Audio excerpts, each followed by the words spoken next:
मैं यहाँ lecture present करती हूँ। लेक्चर नंबर 16 में अगर किसी को कोई भी क्वेश्चन है तो वो मुझे बताएं, ताकि अगर कोई क्वेश्चन नहीं है तो फिर हम आगे चलें।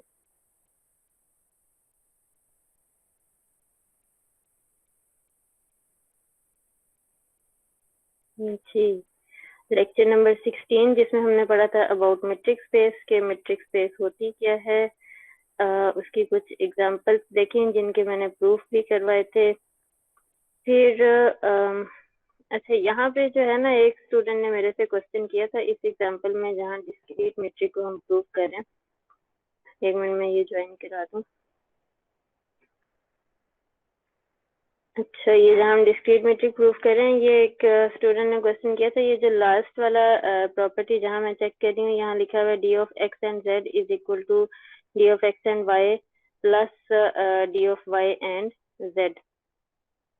यहाँ इक्वलिटी वाली कंडीशन होल्ड नहीं करी इस प्रॉपर्टी में। जहाँ हम क्या कर रहे हैं, पेज नंबर 4 के ऊपर डिस्क्रीट मैट्रिक को मैट्रिक की प्रॉपर्टीज चेक कर रहे हैं। यहाँ इक्वलिटी वाली कंडीशन तो होल्ड नहीं करी, लेकिन यहाँ लेस देन वाली कंडीशन होल्ड करेगी। D of x and Z क्या है, 0। D of x and Y क्या हो जाएगा, 1। D of Y and Z क्या है, 1। तो 0 इज लेस देन, यहाँ पे क्या आ जाएगा, 0 इज लेस देन 1 प्लस 1 क्या है, 2। 0 लेस देन 2 होता है, तो लेस देन वाली कंडीशन यहाँ पे होल्ड करिए। यहाँ मैं थोड़ा सा रिपीट कर दूं कि ये प्रॉपर्टी होती क्या है ट्रायंगुलर इनइक्वालिटी वाली। प्रॉपर्टी ये है D of x and Z is less than और equal to D of x and Y plus D of Y and Z. या इक्वलिटी वाली कंडीशन होल्ड कर जाए या फिर लेस देन वाली कंडीशन होल्ड कर जाए, तो दोनों में हम कहते हैं कि ट्रायंगुलर इनइक्वालिटी होल्ड कर रही है। यहाँ पे या लेस देन वाली कंडीशन होल्ड करे या फिर इक्वलिटी वाली। तो ये जब हम डिस्क्रीट मैट्रिक को मैट्रिक प्रूव कर रहे थे, आप लोगों ने यकीनन लेक्चर पढ़ा होगा, और इसमें जो मिस्टेक होगी किसी एक ने हाईलाइट की है, शायद बाकियों ने खुद ही उसको एज्यूम कर लिया हो कि ये ठीक है। यहाँ पे देखें, ये इक्वल की कंडीशन होल्ड करिए, यहाँ भी इक्वल की कंडीशन होल्ड करिए, यहाँ भी इक्वल की कंडीशन, लेकिन ये लास्ट स्टेप में लेस देन वाली कंडीशन। तो लेस देन हो या इक्वल हो, दोनों सूत्रों में हम कहते हैं कि ये कंडीशन होल्ड कर रही है। Hence D is symmetric। फिर एग्जाम्पल थी हमारे पास, एग्जाम्पल डी, एक्स है हमारा आर स्क्वायर, जिसके ऊपर मैट्रिक डिफाइन की है as sum of squares, square root of sum of squares.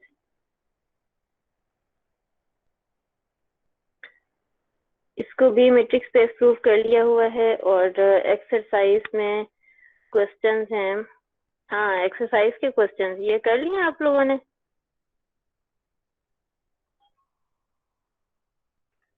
Exercise के क्वेश्चंस,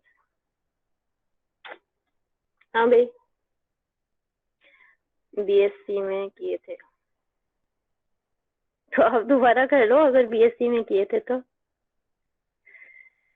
अच्छा, ये वाले क्वेश्चंस कर लो ताकि आगे हमें प्रॉब्लम नहीं आए। इन मैट्रिक्स को हमने अगले लेक्चर्स में बार बार यूज करना है। कौन सी मैट्रिक्स, एक तो ये हमने एग्जांपल 3 में जो मैट्रिक डिफाइन की R2 के ऊपर, जिसे हमने कहा यूक्लिडियन मैट्रिक, या इसी को यूजुअल मैट्रिक कहते हैं R2 के ऊपर।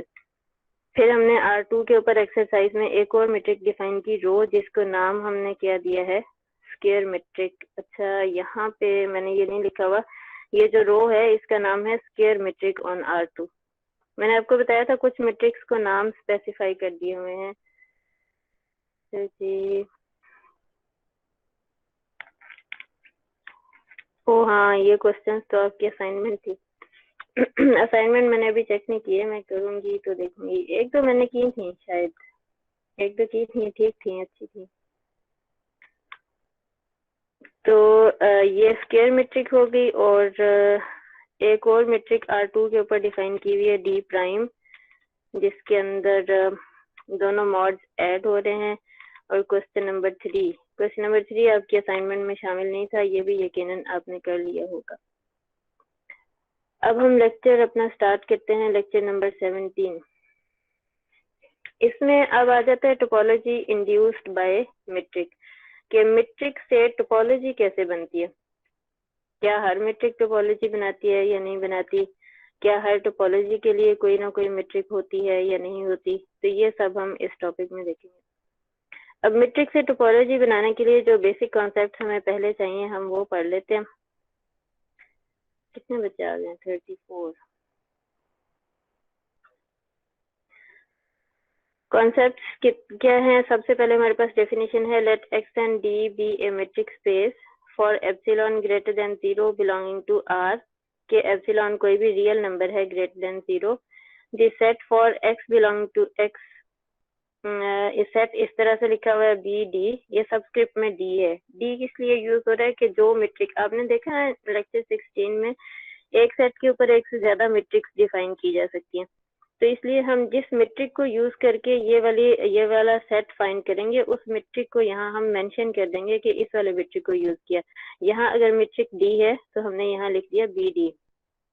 B D of x and epsilon is equal to Y belong to X, मतलब सेट एक्स के वो elements such that D of x and Y less than epsilon. ये वाला जो एक्स है, ये इस पूरे सेट को हम कहेंगे ओपन बॉल या एप्सिलॉन बॉल, और बॉल के लिए एक सेंटर है, सेंटर क्या है एक्स, और रेडियस क्या है एप्सिलॉन। ओपन बॉल जिसको हम एक प्लेन के अंदर ड्रा करें, जैसे आप समझें कि एक सर्कल बनता है, तो सर्कल का एक सेंटर और एक रेडियस होता है। ये बिल्कुल उसी तरह से है कि एक्स क्या होगा सर्कल का या ओपन बॉल का सेंटर। सर्कल हमेशा नहीं रहती शेप, डिफरेंट मैट्रिक्स के साथ शेप्स डिफरेंट हो जाती हैं, तो इसलिए सर्कल से हम इस बात को समझ लेते हैं, लेकिन बाकी शेप्स में वही कॉन्सेप्ट चलेगा। क्या कॉन्सेप्ट है? एक्स क्या है? Centre of ball, and epsilon क्या है? Radius of ball. और ये वाई एलिमेंट्स क्या है? ये वो सारे एलिमेंट्स हैं जो सेंटर और रेडियस के साथ ज्वाइन होते हैं। तो ओपन बॉल की डेफिनेशन, हम ये सारी चीजें जो मैं ज्योमेट्रिकली समझा रही हूँ सिर्फ समझने के लिए, इसकी शेप को हम इसको मैथमेटिकली यूज करेंगे। क्या ओपन बॉल की डेफिनेशन है? सेट एक्स के वो सारे एलिमेंट्स सच दैट के distance between X and Y less than epsilon.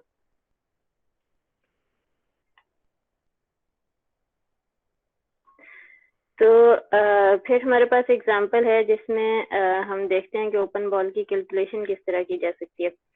Late R and D be metric space with D of x and Y is equal to X minus Y mod, के R के ऊपर जो मैंने matric consider की है वो ये वाली है जिसको हमने यूजुअल मैट्रिक ऑन आर कहा था।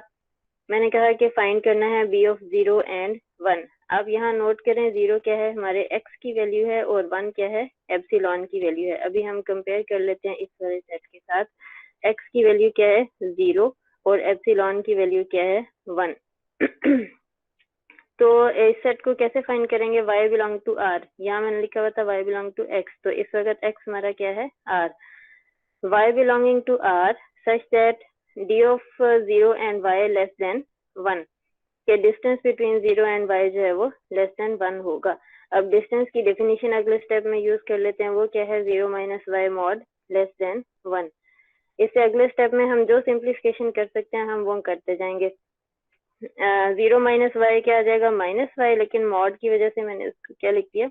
वाई का मॉड, क्योंकि मॉड जो है वो नेगेटिव को पॉजिटिव में चेंज कर देता है, इसलिए हम उसको इससे लिख सकते हैं। y belong to r such that y mod less than 1, this is equal to mod की जो इनइक्वालिटी है, शायद आप बीएससी में भी पढ़ के आए हो या कैलकुलस में इसको देखा हो कि मॉड की इनइक्वालिटी को कैसे इसको लिखा जा सकता है? y मॉड लेस देन 1, इसको हम ऐसे लिख सकते हैं -1 less than y less than 1। ये सिंपली मॉड की डेफिनेशन से होता है, लेकिन हमने इसको इस तरह से रिमेम्बर किया हुआ है कि y मॉड जो है वो लेस देन 1 अगर है तो इसको हम इस तरह लिख सकते हैं -1 less than y less than 1। अब इस सेट को हम अगर गौर से देखें तो ये सेट हमें क्या बताता है? वो सारे रियल नंबर्स जो के -1 और 1 के दरमियान हैं। y बिलोंग टू r वो सारे रियल नंबर्स जो के -1 और 1 के दरमियान हैं। -1 शामिल नहीं है, 1 भी शामिल नहीं है, -1 और 1 के दरमियान। आपको पता है रियल नंबर्स में तो -1 या 0 और 1 के दरमियान भी बहुत ढेर सारे नंबर्स होते हैं, जो कुछ रैशनल्स और कुछ इरेशनल्स होते हैं। तो यहाँ पे -1 और 1 के दरमियान के सारे रियल नंबर्स। तो इस सेट को हम इंटरवल की फॉर्म में लिख सकते हैं, -1 से 1 बोथ साइड से ओपन इंटरवल। और इसको अगर हम ड्रा करें रियल लाइन के ऊपर, क्यों रियल लाइन के ऊपर? क्योंकि हमारा सेट क्या था? R। रियल लाइन के ऊपर अगर ड्रा करें तो ये इस तरह की लाइन बन जाएगी, इधर से भी खाली सर्कल, इधर से भी खाली सर्कल, और -1 से 1 तक लाइन जो है ये ड्रा हो जाएगी। तो ये जो लाइन सर्कल्स वाली जो लाइन यहाँ बनी हुई है सॉरी, ये जो लाइन बनी हुई है ये लाइन हमारी क्या है, ये ओपन बॉल है, किसके ऊपर, सेट ऑफ रियल नंबर्स के ऊपर, using this metric, using this usual metric. तो मैंने आपको जैसे डेफिनेशन बताते वक्त भी बताया था कि ओपन बॉल की शेप हमेशा बॉल जैसी नहीं होगी। बॉल का कॉन्सेप्ट सिर्फ ले लिया गया है, लेकिन उसकी शेप्स जो है डिफरेंट मेट्रिक्स के साथ भी चेंज होंगी और डिफरेंट सेट्स के ऊपर भी चेंज होंगी। अब जब हमने आर के ऊपर एक बॉल निकाली जो कि क्या थी, 0 सेंटर रखते हुए 1 रेडियस रखते हुए, तो हमारे पास जो बॉल आई वो इस तरह की, किस तरह की, सिर्फ एक स्ट्रेट लाइन, इतनी छोटी सी एक straight line, B of 0 and 1। हम आगे देखते हैं और डिफरेंट एग्जांपल्स में कि बॉल्स की कैसे शेप्स डिफरेंट हो सकती हैं। अब मैंने एक एग्जांपल की, let R square and D be metric space with D of x and Y. ये मैंने मेट्रिक यहाँ पे कंसीडर की है जो कि कौन सी थी, यूक्लिडियन मेट्रिक। एक्स क्या है, x1 x2, वाई क्या है, y1 y2। यहाँ पे मैंने कहा हम ओपन बॉल फाइंड करते हैं, ये 0 एलिमेंट होता है आर स्क्वायर का, आर स्क्वायर का 0 एलिमेंट जिसके दोनों कंपोनेंट्स 0 होंगे, क्योंकि हमारा इस वक्त सेट क्या है, आर स्क्वायर। लेकिन ये जो रेडियस है, रेडियस तो एक रियल नंबर ही रहेगा, रेडियस तो आर स्क्वायर में से नहीं आएगा। हम डेफिनेशन में दोबारा चेक कर लेते हैं, डेफिनेशन क्या लिखी थी, डेफिनेशन ये कि x and d metric space है, x कहाँ से है, सेट x में से, और एप्सिलॉन क्या है, कोई रियल नंबर है ग्रेटर देन 0। तो एप्सिलॉन यहाँ ओपन बॉल लिखते वक्त यहाँ सेट का एलिमेंट आएगा, सेट जो भी हमने कंसीडर किया। अगर आर स्क्वायर है तो x की जगह पे आर स्क्वायर का एलिमेंट आएगा, लेकिन एप्सिलॉन क्या होगा, एक रियल नंबर होगा, वो कुछ भी हो सकता है, 1 हो जाए, 2 हो जाए, मैंने यहाँ पे 1 कंसीडर किया। तो मेट्रिक में डी यूज कर रही हूँ और 0 एलिमेंट आर स्क्वायर का 0 0 ले लिया, रेडियस मैंने 1 ले लिया। तो इस ओपन बॉल को लिखने का क्या तरीका होगा, y बिलोंग टू x हमारा क्या था, R square, y belong to R square such that distance between 0 and y is ओहो यहाँ इक्वल नहीं, यहाँ less than 1, d of 0 and y less than 1 आना था यहाँ पे। तो आप इसको ठीक कर लें। अगले स्टेप में क्या है, y belong to R square such that, ये मेट्रिक की डेफिनेशन मैंने यूज की, this is less than 1, y belong to R square such that, इसको सिंप्लीफाई किया, दिस इज लेस देन 1। अब बोथ साइड्स पे अगर मैं स्क्वायर ले लूँ तो y belong to R square such that y1 square plus y2 square is less than 1। तो अगर हम इसको लेस देन 1 के साथ देखें तो ये क्या है, ये एक सर्कल की इक्वेशन है। अगर इक्वल टू 1 के साथ देखें तो ये सिर्फ क्या बनेगा, इक्वल टू 1 के साथ, इक्वल टू 1 के साथ ये वाली सिर्फ जो लाइन है, सिर्फ ये इस सेट में आती, कौन से सेट में, जो कि ये वाला सेट है। लेकिन जैसे मैं आपको बता रही हूँ यहाँ इक्वल टू 1 नहीं है, यहाँ पे लेस देन 1 आना था ओपन बॉल की डेफिनेशन के according, y1 square plus y2 square less than 1। तो अब इस ओपन बॉल में अगर इस शेप को देखें तो किस तरह के एलिमेंट्स हैं, ये सर्कल के अंदर वाले सारे एलिमेंट्स हैं, इस ओपन बॉल में सर्कल के अंदर वाले सारे एलिमेंट्स हैं। इस सर्कल का सेंटर क्या है, origin of X Y coordinate system, और इस सर्कल का रेडियस क्या है, 1। ये हमें यहाँ से पता चला, सेंटर क्या था, ओरिजिन ऑफ कोऑर्डिनेट सिस्टम, और रेडियस क्या था, 1। तो ये जो हमारे पास इक्वेशन है, ये इक्वेशन ऑफ सर्कल है। इस इक्वेशन को अगर हम इनइक्वालिटी की फॉर्म में ड्रा करें तो क्या होगा, इस लाइन के अंदर अंदर जो सारा पोर्शन है वो इस ओपन बॉल के एलिमेंट्स होंगे। अच्छा, यहाँ तक बताएं मुझे, किसी का कोई क्वेश्चन, कोई कंफ्यूजन? मैम हम इसे, यहाँ डिस्टेंस 0 और y है, वहाँ पर x और y 0 करके भी ले सकते हैं, उसको सोल्व कर सकते हैं ऐसे, x ले लें 0 की जगह और y 0 कर दें, या ऐसे ही, मतलब ये क्यों लिया है कि 0 और y क्यों लिया है, 0 और y y क्यों लिया? मैम जो डिस्टेंस लिया है ना ये ऊपर 0 y less then distance 0 y less than 1 जो है वहां पर हम समझ आ x गई। और 0 भी कर सकते हैं। एक्स एंड जीरो नहीं, जीरो आपने पहले रखना है, और यहाँ पे जो है ये एलिमेंट आप एक्स ले लें, वाई ले लें, कुछ भी आप ले सकते हैं, आप एक्स भी ले सकते हैं। मैंने वाई इसलिए लिख दिया क्योंकि जब मैं डेफिनेशन लिख रही थी मैंने यहाँ पे वाई लिखा था, मैं इस वजह से वाई को लेके चलती रही। डेफिनेशन लिखते वक्त हमने ऐसे लिखा था ना, V of x and epsilon, X हमारी वो वैल्यू जो अब हम कंसिडर कर लेते हैं जैसे जीरो कंसिडर कर लेते हैं। तो यहाँ डेफिनेशन लिखते वक्त हमने लिख दिया था y belong to x such that d of x and y, सिर्फ y इसलिए लिख दिया था कि x पहले यूज हो रहा है इसलिए यहाँ एलिमेंट को डिफरेंट कर देते हैं। तो मैं इसी डेफिनेशन के अकॉर्डिंग लेके एग्जाम्पल में चलती थी, इस वजह से मैंने उसको y लिख दिया। वो मसला नहीं है, आप उसको x लिखते हैं तो भी मसला नहीं है। अगर यहाँ पे आप लिखते हैं x belong to R square, मतलब शुरू से ही x belong to R square d of 0 and x is less than, यहाँ पे आएगा लेस देन 1, तो भी आपके पास ओपन बॉल की कैलकुलेशन हो जाएगी। अच्छा, नेक्स्ट हमारे पास एग्जांपल है। अब स्पेस मैंने वही कंसीडर की है R2, और मीट्रिक जो है वो चेंज कर दिया। इस मीट्रिक को मैंने आपको बताया था, इसका नाम है स्क्वायर मीट्रिक।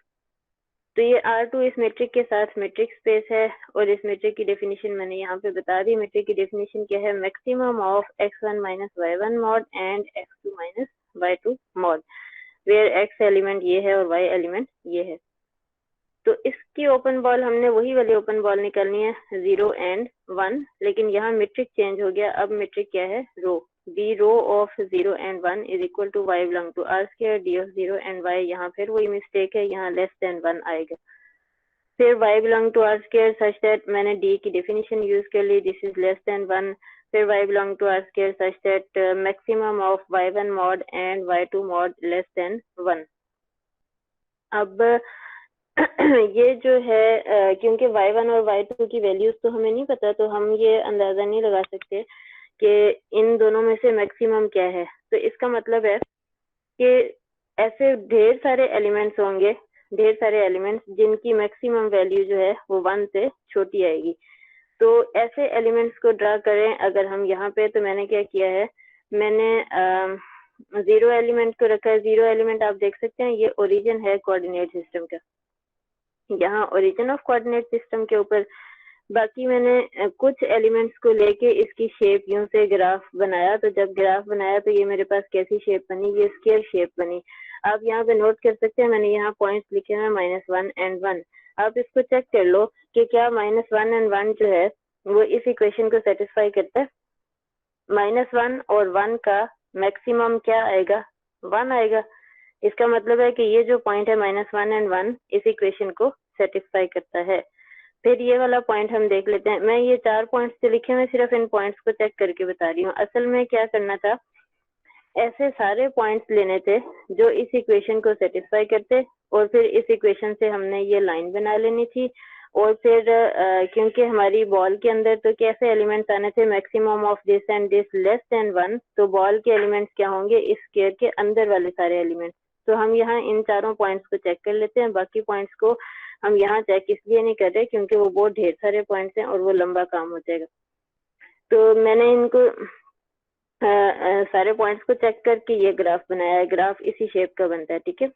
ये तो अब ये पॉइंट है 1 एंड -1, इसको चेक करें क्या ये इस इक्वेशन को सेटिस्फाई करता है या नहीं। मैक्सिमम ऑफ 1 एंड -1, ये हमारे पास क्या आ जाएगा, 1 आ जाएगा। -1 ने भी 1 ही हो जाना क्योंकि यहाँ मॉड है। मैक्सिमम ऑफ -1 एंड -1, ये हमारे पास क्या आ जाएगा, ये भी 1 आएगा। मैक्सिमम ऑफ दोनों नंबर अगर सेम है तो दोनों का मैक्सिमम वही नंबर रहेगा। जैसे यहाँ पे 1 है, यहाँ भी 1 है, तो उन दोनों का मैक्सिमम क्या आएगा, 1 ही आ जाएगा। अब ये वाले जो चारों पॉइंट्स हैं ये इस बॉल के अंदर मौजूद हैं, इस वजह से इसकी शेप जो है ये स्क्वायर शेप बनती है। यहाँ बात ये नोट करने वाली है कि एक ही हमारे पास सेट था, लेकिन मैट्रिक्स जो थी वो डिफरेंट थी। इसके ऊपर जो मैट्रिक थी वो डी मैट्रिक यूक्लिडियन मैट्रिक थी। जब R2 के ऊपर यूक्लिडियन मैट्रिक के साथ हमने बॉल बनाई तो उसकी शेप क्या बनती थी, एक सर्कल बनती थी। लेकिन इसी R2 के ऊपर जब हमने दूसरा मैट्रिक स्क्वायर मैट्रिक यूज किया, स्क्वायर मैट्रिक यूज करने से जो ओपन बॉल की शेप बनी वही एलिमेंट्स, पॉइंट्स वही है, सेंटर क्या है 0 और रेडियस क्या है 1, यही यूक्लिडियन मैट्रिक में था। सेंटर क्या था 0 और रेडियस क्या था 1। तो यूक्लिडियन मैट्रिक के साथ ओपन बॉल की शेप बनी स्क्वायर, लेकिन R2 के ऊपर ही मैट्रिक को चेंज करने से ओपन बॉल की शेप भी चेंज हो गई। अच्छा, ये जो मैंने यहाँ बात लिखी है, ये एलिमेंट्स जो हैं ये बी रो में तो हैं, लेकिन ये बी डी ऑफ 0 and 1 में नहीं है। ये आप खुद चेक कर सकते हैं।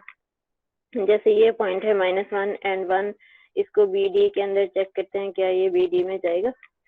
इसके अंदर यहाँ -1 का स्क्वायर प्लस 1 का स्क्वायर, तो 1 + 1 क्या हो जाएगा 2, लेकिन 2 तो लेस देन 1 नहीं होता, तो इस वजह से 2 जो है वो इस बॉल का एलिमेंट नहीं है, लेकिन इस बॉल का एलिमेंट है। ये वाला पॉइंट जो है -1 and 1 इस बॉल का एलिमेंट है। जैसे हमने पहले भी चेक किया, -1 का मॉड 1 हो जाएगा, 1 का मॉड भी 1 आ जाएगा, तो 1 और 1 में से मैक्सिमम वैल्यू क्या है वो 1 ही है। तो ये बात सिर्फ इसको कंपेयर करने के लिए कि ये जो शेप है ये स्क्वायर शेप बनेगी, और जो बी डी के साथ शेप बनेगी वो सर्कल की शेप बनेगी। तो मेरा ख्याल है अब ओपन बॉल का कॉन्सेप्ट सबको क्लियर हो गया होगा कि अगर मैं वर्ड बोलती हूँ बॉल, तो इसका मतलब ये नहीं है कि उसकी शेप बॉल जैसी ही होगी, लेकिन यूजुअली ड्रा करते वक्त जब हमें नहीं पता कि बॉल कौन सी है, तो हम यूजुअली सर्कल बना लेते हैं, क्योंकि हम कॉन्सेप्ट बॉल का यूज करें। लेकिन हमें असल बात अब समझ में आ गई है कि बॉल की शेप किसी भी शेप में हो सकती है। वो एक स्ट्रेट लाइन हो सकती है, वो एक स्क्वायर हो सकता है, वो एक सर्कल हो सकता है, और भी कई ढेर सारी शेप्स हो सकती हैं। जैसे जैसे सेट को चेंज करें तो भी शेप चेंज हो जाएगी, एक ही सेट के ऊपर मैट्रिक को चेंज करें तो भी शेप चेंज हो जाएगी। अच्छा, अब हम चलते हैं नेक्स्ट। डेफिनेशन है हमारे पास, let X and D be a metric space then collection. अब हम उस टॉपिक की तरफ आ रहे हैं, वो जो टॉपिक था टोपोलॉजी इंड्यूस्ड बाय मैट्रिक, के मैट्रिक से टोपोलॉजी कैसे बनती है। Let X and D be a metric space, then collection of all epsilon balls BD of X and epsilon, क्योंकि यहाँ D metric लिखा था इसी वजह से यहाँ मैंने BD of X and epsilon balls for all X belong to X and epsilon greater than 0 belong to R is a basis for a topology on X. अब यहाँ पे इस डेफिनेशन में बताया क्या है कि अगर हम ऐसा कर लें कि एक सेट के ऊपर, एक सेट एक्स के ऊपर सारी की सारी बॉल्स बनाएं और उन सारी बॉल्स की कलेक्शन एक सेट में इकट्ठी कर लें, तो क्या होगा, तो वो जो एक सेट के अंदर सारी बॉल्स की कलेक्शन होगी वो हमारे पास क्या बन जाएगी, बेसिस बन जाएगी एक टोपोलॉजी की। अब बेसिस की डेफिनेशन तो हम पीछे देख के आए हैं ना, बेसिस की क्या डेफिनेशन थी, एक सेट जो बेसिस बन जाता है वो टोपोलॉजी बनाता है। वो टोपोलॉजी किस तरह से बनाता है कि उन बेसिस के एलिमेंट्स की सारी यूनियंस ले ली जाएं, तो यूनियंस वाला जो सेट हमारे पास आता है वो क्या बन जाती है, टोपोलॉजी बन जाती है।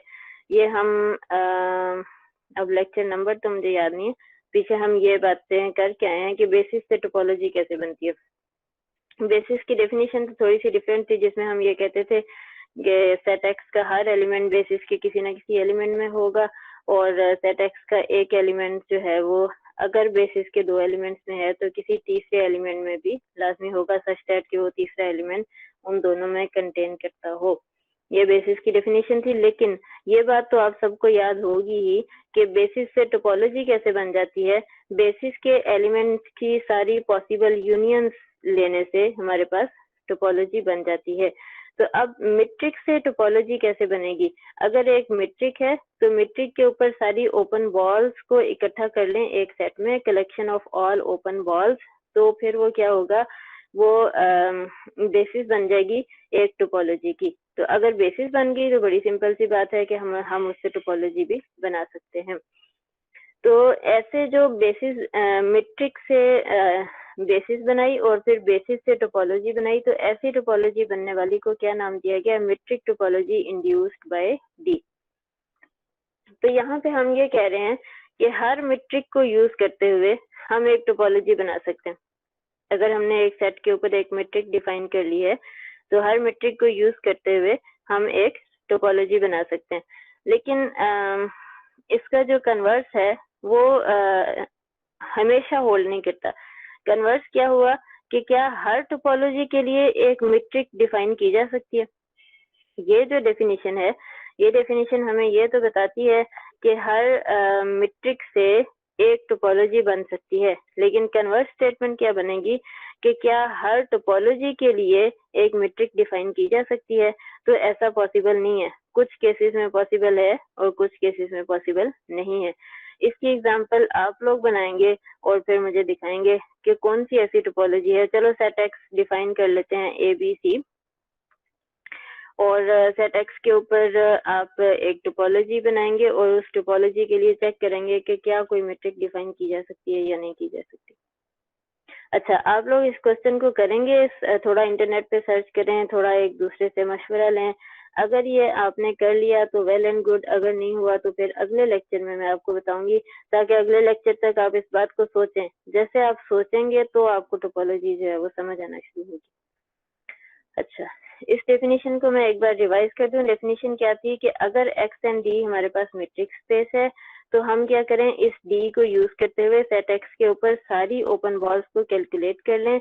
उन सारी ओपन बॉल्स की कलेक्शन जो है वो हमारे पास एक टोपोलॉजी की बेसिस बन जाती है, और फिर इस बेसिस को यूज करते हुए जो टोपोलॉजी बनेगी उसका नाम क्या होगा, metric topology induced by d। अब हम आगे देख लेंगे थ्योरम क्या है।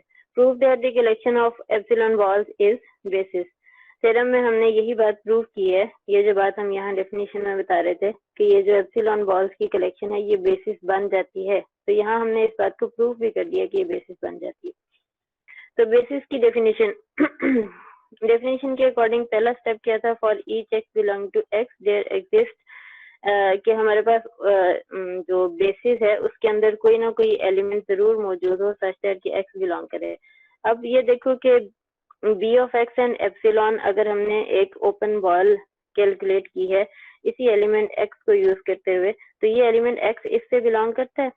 क्यों बिलोंग करता है? क्योंकि हमें पता है ये एक्स तो इसी बॉल का सेंटर है। हम अभी पिछली एग्जांपल्स में देख भी लेते हैं, जैसे छोटी सी एग्जांपल देखते हैं ताकि बात अच्छे से क्लियर हो। यहाँ पे हमने क्या लिखा, बी ऑफ 0 एंड 1, तो हमारा यहाँ पे एक्स क्या था 0 और एप्सिलॉन क्या था 1। तो हम ये देखना चाह रहे हैं कि ये जो 0 है क्या हमेशा इस ओपन बॉल में बिलोंग करेगा। तो बी ऑफ 0 एंड 1 में 0 तो है, 0 बल्कि इस बॉल का सेंटर है। हम यहाँ इस शेप से अगर देखें तो 0 इस बॉल का सेंटर है। बिल्कुल इसी तरह से अगली एग्जांपल में हम देखें तो इसमें भी हम ये देख सकते हैं कि 0 इस बॉल का सेंटर है।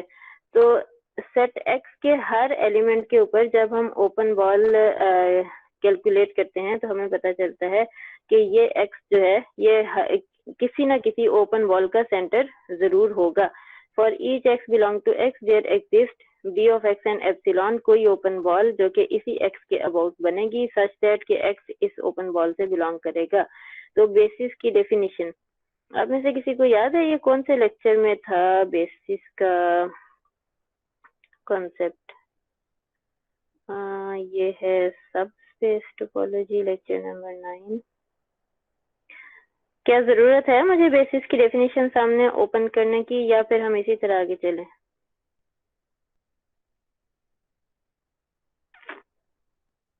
जी, कोई रिस्पांस करेगा?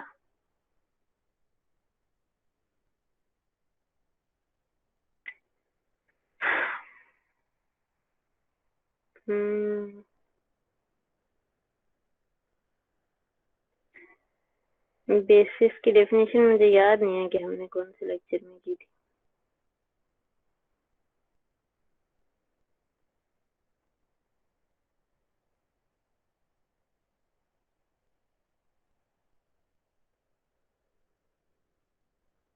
ये आ गया बेसिस। ये लेक्चर नंबर 6 में हमने बेसिस की डेफिनेशन की थी। मैं डेफिनेशन को सामने इसलिए रखना चाहती हूँ ताकि थ्योरम के प्रूफ की कुछ समझ आए। तो डेफिनेशन क्या थी, for each x belong to X there is at least one basis element B containing X, के हर एक्स के लिए हमें बेसिस का एक एलिमेंट बी मिल जाए सच दैट कि ये एक्स इस बी में मौजूद हो। फिर सेकंड पॉइंट क्या था, ये वाला पॉइंट तो हम अभी अपने थ्योरम में प्रूफ कर चुके हैं, लेक्चर नंबर 17। ये हम प्रूव कर चुके हैं कि सेट एक्स के हर एलिमेंट के लिए एक ओपन बॉल लाजमी एग्जिस्ट करती है जिस ओपन बॉल का ये एक्स सेंटर होता है, तो सच दैट कि एक्स इस ओपन बॉल से बिलोंग करता है। ये पहला स्टेप तो प्रूव हो गया। अब दूसरा स्टेप क्या है? If X belongs to B1 intersection B2, अगर एक्स बेसिस के दो एलिमेंट्स में है तो फिर क्या होगा? कोई तीसरा एलिमेंट B3 होना चाहिए सच दैट कि एक्स बिलोंग करे इस B3 से और ये B3 कंटेन करे B1 इंटरसेक्शन B2 में। अब हमने ये वाली बात अपने लेक्चर में प्रूफ करनी है। यहाँ पे क्या है? we need to show that if x belongs to B1 intersection B2 then there exists B3 such that x belongs to B3 contained in B1 intersection B2। ये बात हमें शो करनी है। we need a result to prove condition 2। एक result हमें चाहिए जिसका हमने प्रूफ नहीं किया हुआ, सिर्फ मैं यहाँ रिजल्ट की स्टेटमेंट लिख रही हूँ। ये बुक में इसका प्रूफ हुआ हुआ है, अगर आप देखना चाहें, वैसे खास जरूरत नहीं है। If y belongs to B of x and epsilon, अगर y जो है वो इस ओपन बॉल का एलिमेंट है, then there is a basis element B of y and delta. तो फिर हमारे पास इस y को लेते हुए, y को सेंटर रखते हुए एक और ओपन बॉल आ जाती है जिसका रेडियस डेल्टा होगा सच दैट कि B of y and delta जो है ये कंटेन करेगा B of x and epsilon में। टू प्रूव कोटेड रिजल्ट, इस वाले रिजल्ट को प्रूव करने के लिए, अच्छा जी यहाँ मैंने प्रूफ कर दिया है, मैंने समझा शायद हमने नहीं किया होगा। इस कोटेड रिजल्ट को प्रूव करने के लिए define delta is equal to epsilon minus D of x and Y. Delta को हम डिफाइन कर लेते हैं। डेल्टा को हमने इस तरह से डिफाइन किया कि एप्सिलॉन को बीच में यूज करें, क्योंकि हमने क्या करना है, हमने इस ओपन बॉल का रिलेशन बनाना है इस ओपन बॉल के साथ, मतलब डेल्टा वाली ओपन बॉल का रिलेशन बनना चाहिए एप्सिलॉन वाली ओपन बॉल के साथ। तो डेल्टा वाली ओपन बॉल का रिलेशन बनाने के लिए हम डेल्टा को ही ऐसा डिफाइन कर लेते हैं जो एप्सिलॉन पे डिपेंड कर रहा है, and delta is equal to epsilon minus D of x and Y. Let z belong to b of y and delta. अब मैंने इसका एलिमेंट z ले लिया। क्यों ले लिया? कि अगर हमने एक सेट की कंटेनमेंट दूसरे सेट में शो करनी है तो हम क्या करते हैं, यहाँ से एक एलिमेंट लेते हैं और कहते हैं कि वही वाला एलिमेंट इस दूसरे सेट में चला गया है। तो इससे क्या पता चलता है कि ये सेट कंटेन करता है इस वाले सेट में। तो b of y and delta में से मैंने एक एलिमेंट ले लिया जिसको मैंने नाम क्या दे दिया, z। तो distance between y and z less then delta, इस ओपन बॉल की डेफिनेशन से मुझे ये पता चला कि y और z के दरमियान जो डिस्टेंस होगा वो डेल्टा से लेस होगा। दिस इम्प्लाइज दैट, अब मैंने यहाँ डेल्टा की वैल्यू पुट कर दी जो कि क्या थी, epsilon minus D of x and Y. This implies that अब डी ऑफ, ये जो माइनस वाली वैल्यू है ये इधर आके प्लस हो गई, this is less than epsilon. Hence अब हमें क्या पता चला कि d of x and z less than और equal to D of x and Y plus D of y and z, ये मीट्रिक की प्रॉपर्टी। तो this implies that D of x and z less than epsilon, क्योंकि ये पूरा जो सम है ये क्या है, ये लेस देन एप्सिलॉन है। तो D of x and z अगर लेस देन एप्सिलॉन है तो यहाँ से हम ये बात लिख सकते हैं कि z बिलोंग करता है b of x and epsilon से।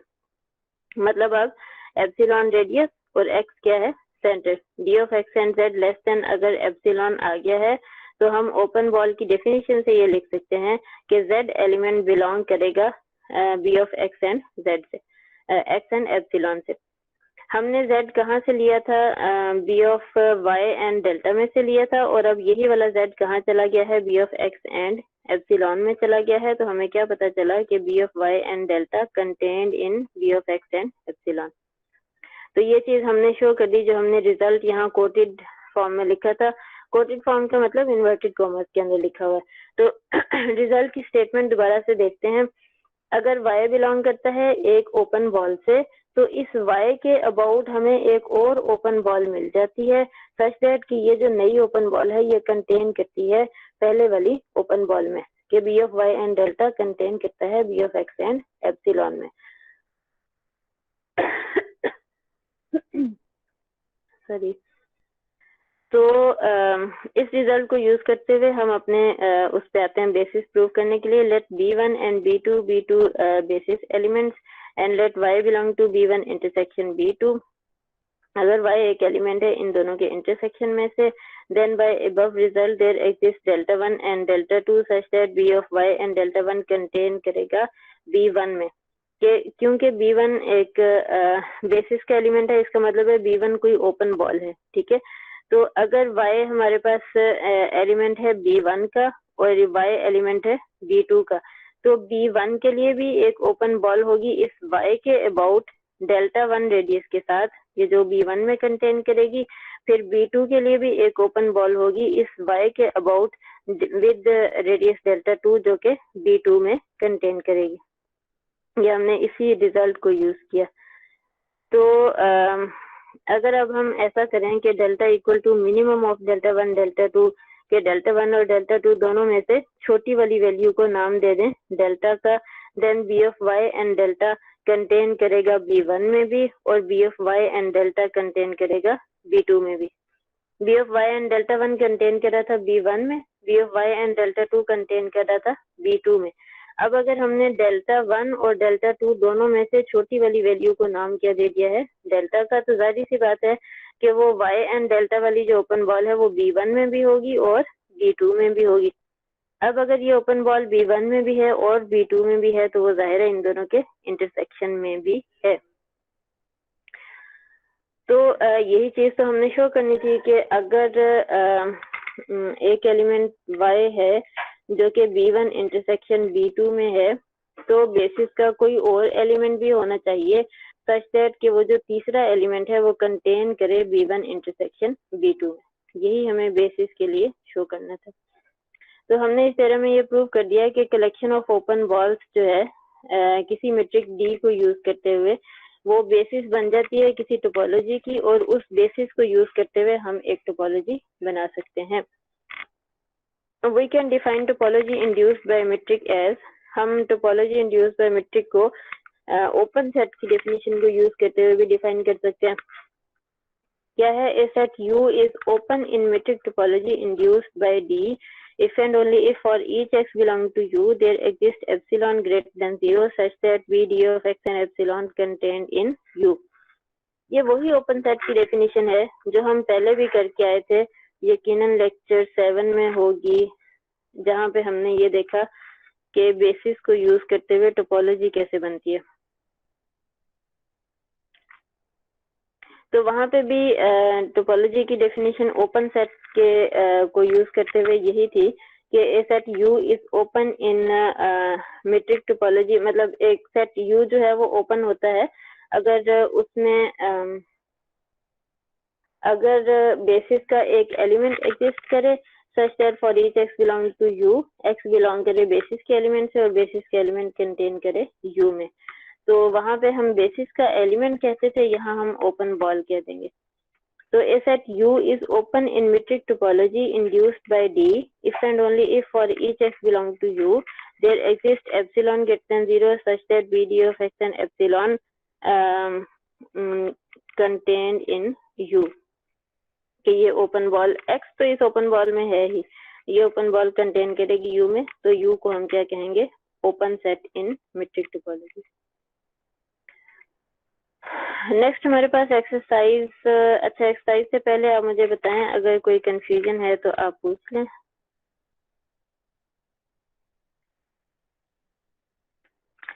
मैं इस वीडियो को अपलोड मैम बस करें हैं? बस कहाँ करें? बस ही तो कर दिया, एक्सरसाइज आ गई।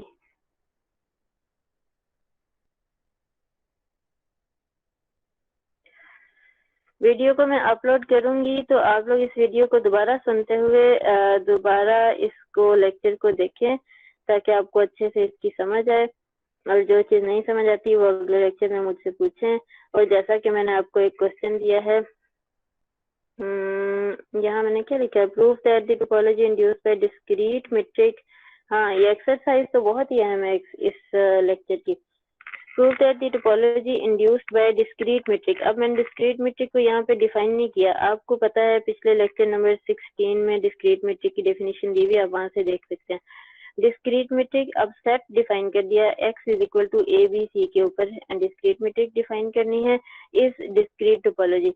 डिस्क्रीट मेट्रिक को यूज करते हुए जो टोपोलॉजी बनेगी वो डिस्क्रीट टोपोलॉजी बनेगी। इसके लिए हिंट मैं आपको दे देती हूँ। आप क्या करेंगे? एलिमेंट ए को यूज करते हुए ओपन बॉल निकालेंगे, एलिमेंट बी को यूज करते हुए, मतलब एलिमेंट ए को क्या करना है, सेंटर रखना है। एलिमेंट बी को सेंटर रखते हुए ओपन बॉल कैलकुलेट करेंगे, एलिमेंट सी को सेंटर रखते हुए ओपन बॉल कैलकुलेट करेंगे। तो जो ओपन बॉल्स आएंगी वो आपके पास सिंगलटन सेट्स आएंगे। अच्छा, सिंगलटन सेट्स की जो बेसिस होती है, उस बेसिस को यूज करते हुए जो हमारे पास टोपोलॉजी बनती है वो डिस्क्रीट टोपोलॉजी बनती है। तो हिंट आपके पास क्या है कि आपने ओपन बॉल्स कैलकुलेट करनी है इन तीनों एलिमेंट्स को बारी बारी सेंटर रखते हुए।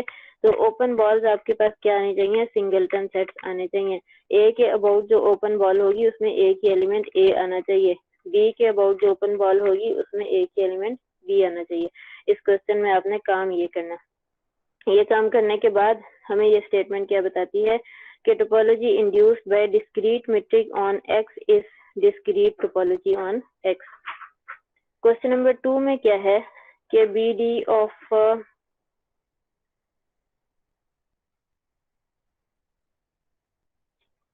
BD ऑफ 1 and 2 आपने कैलकुलेट करना है on R with usual metric.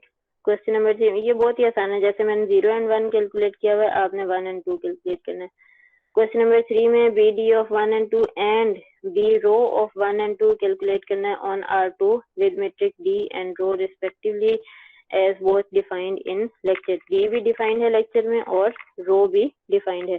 तो D और रो को यूज करते हुए आपने क्या करना है, ये वाली ओपन बॉल्स कैलकुलेट करनी है R2 के ऊपर। 2 और 3 और 1 तीनों में सिर्फ आपने ओपन बॉल्स ही कैलकुलेट करनी है। अच्छा, तो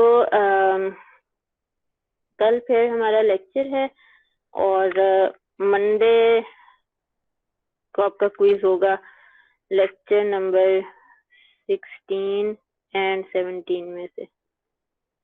लेक्चर नंबर 16 एंड 17 में से मंडे को क्विज होगा।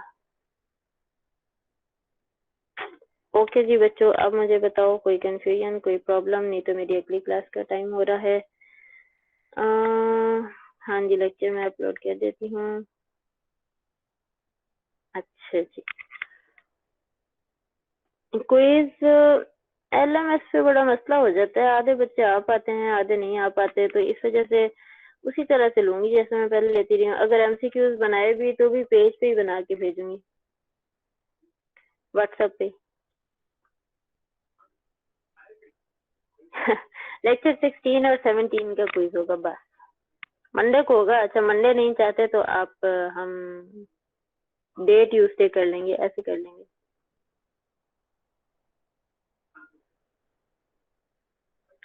ट्वेल्थ से 15 के बारे में सोचूंगी। अभी फिलहाल लेक्चर 16 और 17 का ही क्विज होगा। ओके ओके बच्चों, अल्लाह हाफिज। मेरी अगली क्लास का टाइम हो रहा है, फिर बातें करेंगे किसी दिन।